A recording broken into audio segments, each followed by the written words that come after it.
Hello everybody and welcome to a brand new Elder Scrolls Online build video with me, Sherman. Today we're taking a look at the Brigand. This is the Dragon Knight Stamina DPS build for Dragon Bones that I'm releasing, and it is a build made to help you get into in-game. The build itself is set up for normal dungeons, vet dungeons, hard mode dungeons, and normal trials as it is. But if you want to change it and alter it and make it more in-game, I'll show you how you can do that at the end of the video, and you guys can go from there with that. Now, other than that, this build is actually set up to be optimized to its fullest potential, and trust me, I've tried it with every race, but the best race that I'm seeing results with isn't the Red Guard.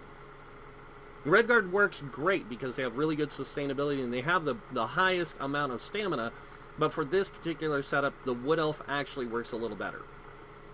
So, let's go ahead and take a look at it. So it's a Wood Elf Dragon Knight Stamina DPS, like I said. As you can see, we have a 1500 stam recovery right out the door because we have 21%. We have a 34k stamina with a 17k health. We do have 3400 weapon damage with a 45% crit, but that crit and weapon damage go a lot higher because we do use power pots, stamina power pots, to give us the better results. And I will show you what it looks like when you pop a pot. And so this is what your weapon damage looks like afterwards. 4k weapon damage, almost 55% crit. We do have 1500 spell resistance with a 15,000 spell resist with a 12,000 physical resist. Makes us really good at survivability. Moving down here, we have the Warrior Mundus Stone with Dubious Cameron Throne for the max stam and max health with stamina recovery. You do not have to use this particular setup if you don't want to. I just find it to be, for me, in a dungeon, in those dungeon runs and stuff, it just works out really well. Wood Elf is really good at stam recovery, but, you know, if you're comfortable playing Red Guard or comfortable playing Khajiit, either one of those ones is good. Orc is also good, and then other than that, the only other race that's really good at it is the Imperial. And Nord's okay, but Nord is more tankish. But yeah, so you have a few options there. Dark Elf is okay too, but not as good. Just not as good. So yeah, moving on to the gear here. We are running a kind of a different setup than what most people run. And that's because we are running a Spawn of Mephala, which gives us max stamina, but is also the 2-piece bonus. When you deal damage with a fully charged heavy attack, which you're doing a lot of, you create a web for 10 seconds that deals 1474 poison damage every 1 second to all enemies in a 4-meter radius, and reduce their movement speed by 50%. This effect can occur every 10 seconds. So as soon as it goes off, you can reapply it as long as you're doing heavy attacks. So it's really, really good. We are running a medium helm with a medium shoulder here. And the shoulder is actually got a max stam enchant, and this one has a multi-effect enchant or a tri-stat enchant. And then moving on to the next 5-piece we're running, we are running a 5-piece Hunting's Rage, golded out, with the smaller pieces have the stamina, max stamina, and then the 3 bigger pieces have the tri-stats. Go with a heavy chest and a medium belt, light belt with this, and then the rest medium. This will give you the best resistances overall. So, but as you can see, the weapon, the reason we run Hunting's Rage is because of the 2 things, the max crit and the weapon damage. It's really powerful.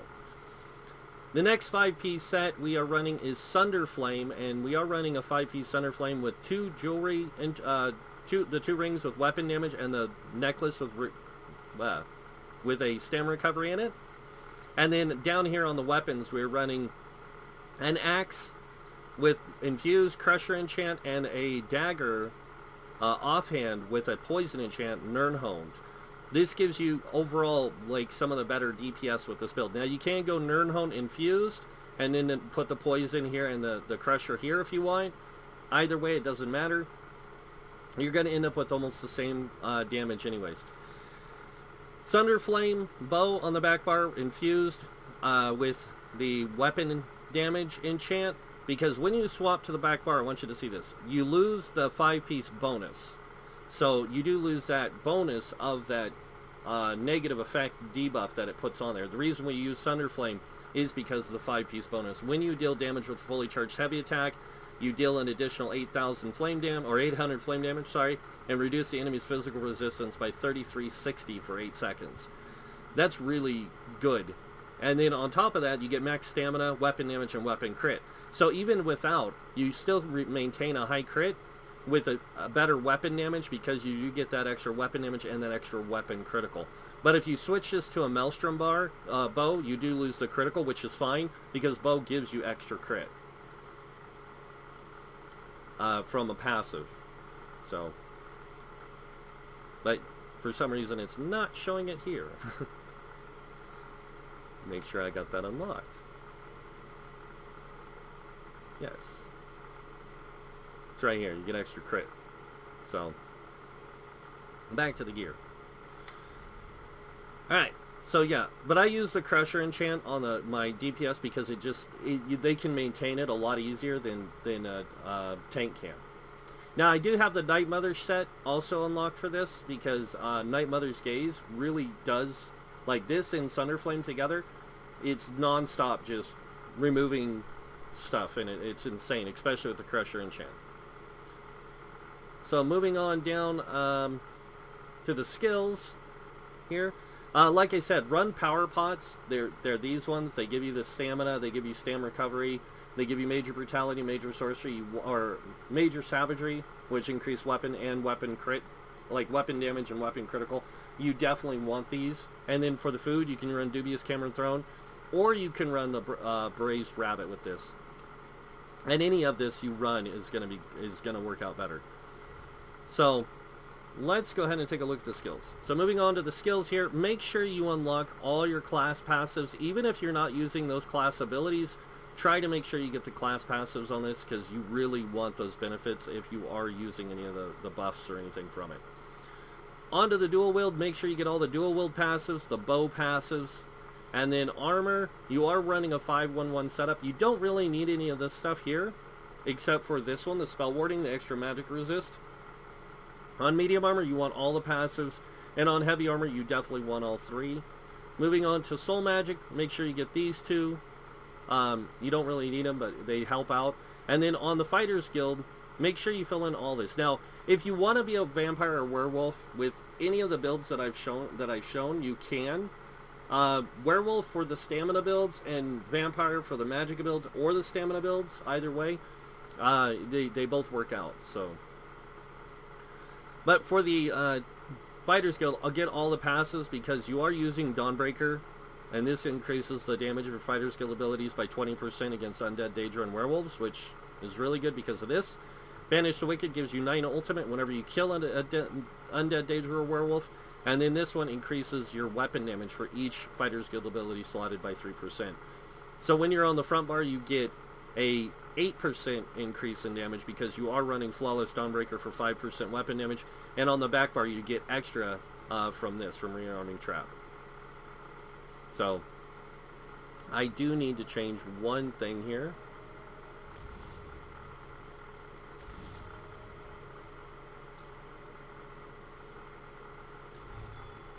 And that is that. Alright. So, going on down the line, yeah. Alliance skills, try to get these 2, because you're going to need them. You're going to need Vigor, and you're going to need this. Now, you don't really necessarily need Vigor. If your group, you already have enough of it in your group, you can swap this out for something else. But I like Vigor because of how well it can help me and my group mates out. Razor Caltrops is a definite for the back bar, and we'll get to that when we get there. Wood Elf skills, unlock all the passives, especially this, because you want that 6% max stamina, and this, you want that 21% stamina recovery for this build. Alchemy, medicinal use, and then on down to provisioning. Make sure you get Carnosaur and Gourmand. These will give you extra time on the food, especially if you're using dual stat food. Alright, moving over to the skills now. On the main bar, we are using Rending Slashes, not Blood Craze. The reason we're not using Blood Craze is because we already have ways of keeping ourselves alive much easier than a lot of other classes. So, we want that extra damage from Blood Craze, because it just does so much more, or Rending Slashes does so much more than Blood Craze. Next up, we want Venomous Claw.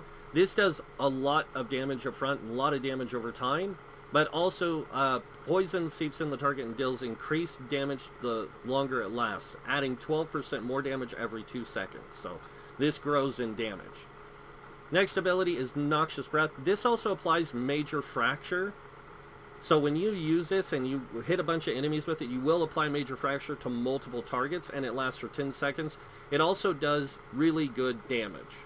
So, the next ability we have on our bar is Deadly Cloak. This will add to our DPS overall, but it also gives us 25% reduced damage from area of effect.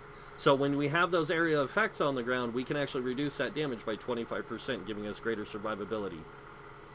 And this does stack with Ironclad and, or not Ironclad, the Hardy and Elemental Defender. Finally, we have Resolving Vigor. As you can see, we can hit 13k heals with 10k heals to our allies. 13k to us, 10k to our allies, which makes it really powerful for us. Next up, we have Flawless Dawnbreaker. This does a lot of damage, but while it's slotted, your weapon damage is increased by 5%. Moving on to the back bar, we have Rearming Trap. And the reason we're using Rearming Trap is it's just a really good ability, but it also boosts our, grants us minor force, increasing our critical damage by 10%. And stacking that with our champion points, we can get a lot more damage out of our build. Next ability we have is Poison Injection. This does a lot of damage actually in the long run, because it does damage up front, a big chunk of damage up front, and then it does additional damage over time, and that damage over time actually gets boosted by 260% when the enemy's below 50% health. Next we have Endless Hail. This is here for AoE damage, extra AoE damage, but it does really good damage over time. So next we have Razor Caltrops. This does a lot of damage, area of effect damage, and it reduces movement speed of the enemy up front, and then it does damage over time. So it's really just really powerful. Next up we have Green Dragon's Blood, and I know a lot of people are going to ask, why are you running Green Dragon's Blood? That's more of a tank thing, because on a stamina DK, running this, you get 8% healing received, but while it's active, you get 12% healing received. So you get a 20% healing received along with your champion points, and your healing received is insane. Like, you will not die. And then last but not least is Toxic Barrage. Now, you don't have to use Toxic Barrage. I would actually suggest running the Corrosive Armor, because when you cast this, you oxidize your Green Dragon Blood, oxidize the Green Dragon Blood in your veins, limiting incoming damage by 3% of your max health, and dealing X poison damage to nearby enemies for 10.8 seconds. While this is active, though, your attacks ignore all physical resistance. So you don't even need major penetration values. You automatically get it with all your attacks as long as this is active. For 10 seconds, you basically get unlimited damage. Now, you don't want to use this too often, because you will be using Dawnbreaker a lot. But you'll be generating enough ultimate to fire Dawnbreaker off like it's going out of style anyways. If you are fighting a boss, though, and you do want to get greater DPS on your rotations, Toxic Barrage actually does do a lot more damage than Dawnbreaker does. So, and I'll go ahead and show you guys that here in a second. But we are going to go over the champion points before we do the rotation. So let's go ahead and take a look at the champion points. So starting with the red tree, we have 56 in Ironclad. This reduces damage taken by damage over time, or direct damage, sorry, direct damage by 20%. 56 in Thick Skin, reducing our damage from damage over time effects by 20%. This is bleeds, poisons, chilled, those kind of effects, burning effects. So having this here, because a lot of enemies do apply burning, poison, all that kind of stuff to you, it just helps that greater damage mitigation. But we also have 25% with our Deadly Cloak from area of effect. Now, all three of those, the Deadly Cloak, this Thick Skin, and Ironclad, also are affected by Hardy and Elemental Defender. This reduces the damage taken from physical poison disease damage by 10%, and this reduces Flame Frost, Shock, and Magic damage by 10%. So these ones with this, that's 30%, and then with your other one it's 35. So area of effect, you're actually reducing the damage by 35%. Now, if you guys didn't know, most enemies do a lot of direct damage. They do. But they also do a lot of heavy attacks. In fact, 60% of their attacks in a fight is going to be light and heavy attacks. So, putting 16 into Expert Defender reduces that light and heavy attack by 10%, which is direct damage. So you actually get 40% damage mitigation from light and heavy attacks. And if you're in Cyrodiil and you're getting hit by light and heavy attacks, they're actually considered area of effect, or damage over time effect, and so that's actually affected by this resto and lightning stabs. So it will also be affected by this.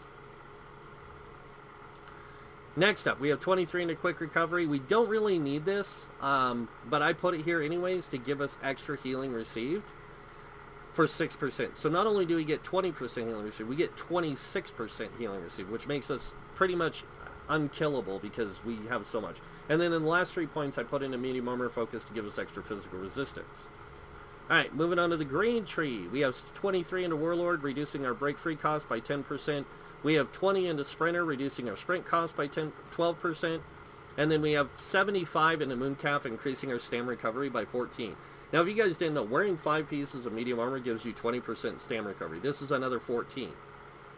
Then you add on the 21 you get for being a wood elf, and now you're at 50, like 50%, I think it is. Like, so 20, 40, sorry, 55% stamina recovery with both of those. So that's a lot of stam recovery coming in. And then on top of that, you get 43 into Tenacity, increasing the stamina restore from heavy attacks by 10%. Your base heavy attacks is 30. This adds 10% more, making it 40%. And really helps out. Next, we have 56 into Tumbling. This reduces your dodge roll cost by 20%. Since we're wearing 5 pieces of medium armor, we get a 40% reduced cost in dodge rolling. So medium armor builds can actually dodge roll more than light armor builds, which kind of helps out. Next up, we have 23 into Shadow Ward. This reduces our block costs by 10%, and it will save us resources when we block, because we do block several attacks in certain things. Moving on to the blue tree, we have 35 into Physical Weapon Expert. This increases our light and heavy attacks by 20%. We have 51 into Master at Arms, which increases our light and heavy attack damage, or direct damage, by 19%. We are using some direct damage abilities with direct damage, with damage over time effects. So those light and heavy attacks we do are going to get boosted by 20%. Our direct damage is going to get boosted by 19. So light and heavy attacks are going to get boosted by 39%. And then that's going to add up with this, which is going to make it 49%. So really, really good there. So, and Mighty is at 43, increasing physical poison disease damage by 10%. We have 51 into Thaumaturge. This increases our damage over time effects by 19%. And then we have 56 into Precise Strikes, increasing our healing done, or critical damage and critical healing done by 20%. Remember I showed you guys the thing with the Trap Beast, gives you minor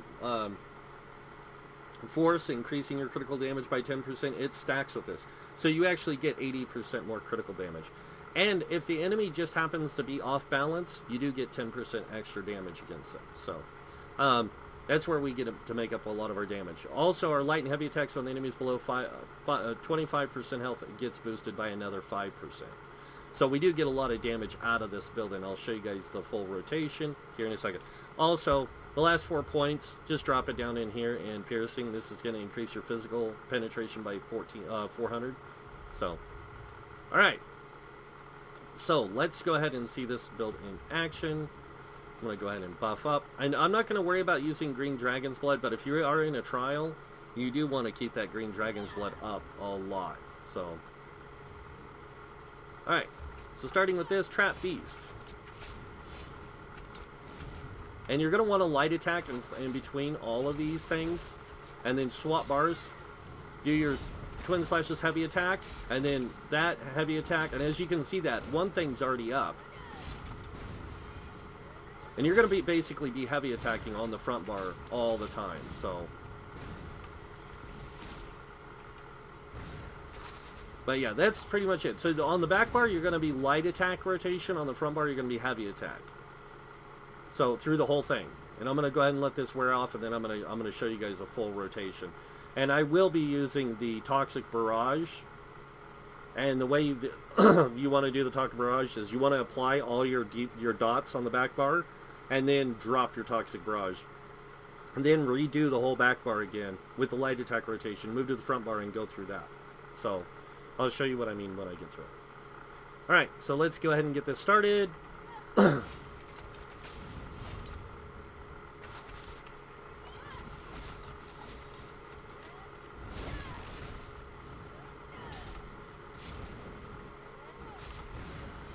And on the last one there, you do want to do a light attack also.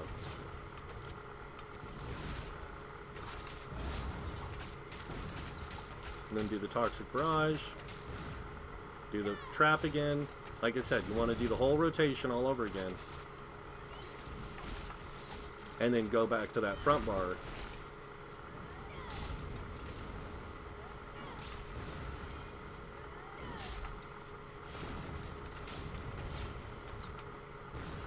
And for some reason there's a bug right now with the bar swapping. For some reason it's not catching it on bows. And it's mostly bows that it'll bug out. So when you do a bar swap with a bow and you go to do your endless hail kind of thing, it'll bug out for some reason.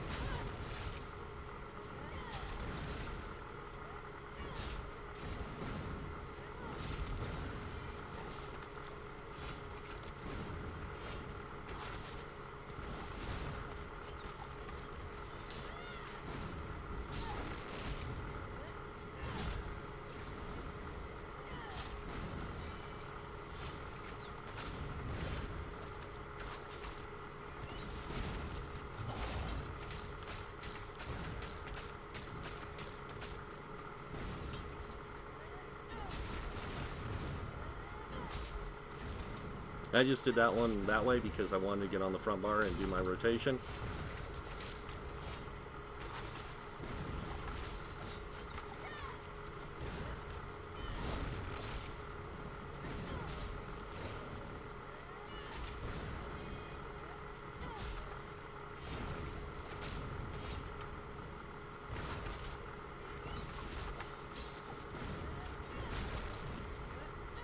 Alright, so that one was a 19,986 DPS,